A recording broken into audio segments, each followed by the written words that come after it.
What's hidden above Sydney's new fish market isn't seafood, it's a roof so ambitious it nearly broke the project. Sydney just opened a $1 billion landmark at Blackwattle Bay. It's the biggest harborside building since the Opera House. Designed to be a cultural icon, its white roof is shaped like a wave, made of 276 pyramids to look like fish scales shimmering in the sun. But there's more to it than just good looks. So while millions of tourists and Sydney locals will come here for prawns and oysters, the real story isn't on the market floor. It's actually above, in a roof that solved an impossible puzzle. And it just might change how we build cities into the future. Presented by Your Energy Answers. Hi, I'm Leonie and welcome to Your Energy Answers. So let's rewind a little bit and delve into the history of the Sydney fish market and what exactly led to this new $1 billion rebuild. The original market opened in 1966. People loved it for the seafood, but not so much for the building. Inside, it was cramped, it was hot, with barely any air conditioning. There were trucks unloading 55 tons of seafood a day, filling the air with diesel fumes. For a long time, that chaos was part of the charm. But the truth is, the building just wasn't working. Not with the amount of people that visited the fish market. Can you guess how many visitors come to the fish market every year? A whopping 3 million visitors. That's actually more than the Sydney Opera House. Pretty impressive, huh? So by 2016, the New South Wales government had to admit it. The old site just couldn't keep up. But here is the challenge. If you're going to build something this iconic, how do you also make it sustainable? So to deliver this ambitious project, they brought in 3XN, a Danish firm famous for turning infrastructure into cultural icons. Their idea was bold, a roof shaped like a wave, made of 263 triangular pods. From the harbour, it would shimmer like scales, and inside it would funnel light and air, naturally ventilating the space. But it also came with the catch. The government's mandate. At least 5% of the fish market's massive energy demand has to come from solar. The first tender for this project went out and it was like crickets. Nobody was ballsy enough to want to take on the project. It seemed like an impossible task. But that's when one company, Inspire Energy and owner Matt Hartney, put up his hand for the challenge. It's an astronomical amount of energy that's used by that building. To get the solar on there was quite a significant size system, but then to try and make that system blend in completely with the architecture of the building was quite the challenge. That decision set off years of trial and error and a lot of persistence to make it work. The roof nearly broke the entire project. The construction giant Multiplex, who were in charge of the build, is now suing Infrastructure New South Wales for $250 million.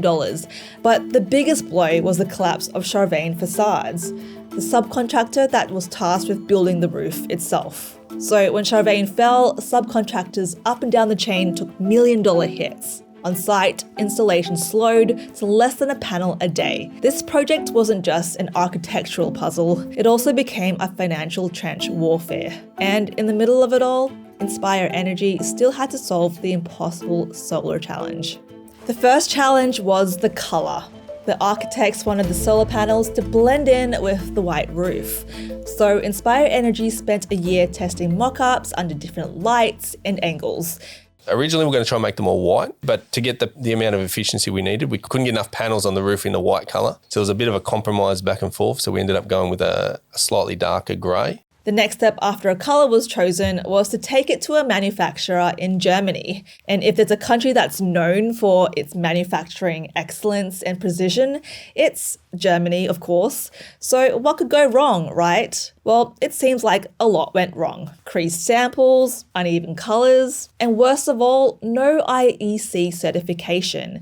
Without it, the project was dead. So we decided to part ways with the manufacturer. I think they sort of bit off a bit more than they could chew. They was probably a little bit like myself and said, yeah, we could make it happen, we could do it. And then when they tried it and it didn't work, they weren't willing to then make the changes and invest to work out exactly what went wrong and how they can fix it and how they can get the best quality product out. I then went on the search to find another manufacturer I ended up getting in contact with a doctor at Sydney Uni, who's a doctor of renewable energy. Then he put me in contact with a company that manufactured this sort of product in China. So we ended up flying over there to have a meeting with them. It's quite impressive, actually. They had quite a lot of different product installed in Asia, a few jobs in Europe. So we went and had a look at those. And then they were able to supply us with everything that we needed, all ISE accreditation. That breakthrough changed everything. Inspire Energy installed 864 custom modules, colour matched and fully certified. The pods were actually made over there on Glebe Island. We mounted the panels to them, did all of our testing. So we tested each individual pod over on Glebe Island. Came around here on a barge. So the barge pulled up down here near those site sheds. Yes. And they had 2 cranes here, and the cranes would lift the pods up off the barge and then stick them onto the roof. One at a time. One at a time. So while Germany may be famous for its engineering, it was actually China's factory floor that saved this project. And the solution Inspire Energy managed to implement here might just change how solar looks on buildings everywhere. Sydney's fish market roof is more than just a roof. It's a prototype for the future, because these custom panels, they're not locked to this one building. They're now certified, they're accredited, and they're ready to be used on homes, offices, and public spaces across Australia. This is the real breakthrough. Solar doesn't have to be ugly. It can become the architecture. If we keep saying yes to ideas like this, then what's hidden above the fish market today could define how cities are built tomorrow. That's why it's so inspiring to have companies like Inspire Energy take on challenges like this. It's thanks to people like Matt who aren't afraid to say yes. They're the people driving real change and making the impossible possible. So, I mean, you're really part of history, because the fish market in Australia has been there from the year dot. Yeah, I'm very proud of the team, all the Inspire boys that worked on this project. There's quite an extensive team that was part of the project. So obviously proud of the team to be able to get this sort of a project over the line. We're proud to have Matt Hartney and Inspire Energy as one of Your Energy Answers installer partners, giving us the opportunity to tell incredible stories of the impossible made possible. So if you found this valuable, please hit subscribe, give it a like, and share it with someone who cares about where our energy comes from. Every click really does help us keep going, and it helps more people discover these stories. Thanks for watching, thanks for supporting us, and we'll see you for our next story. Please support the channel by liking the video, hit that subscribe button, and ring the bell, and check out all our other videos. Want more Energy Answered? Visit yourenergyanswers.com for quality energy products, tools and calculators, and find your quality local installers. You're still here? I'll see you next time. Bye.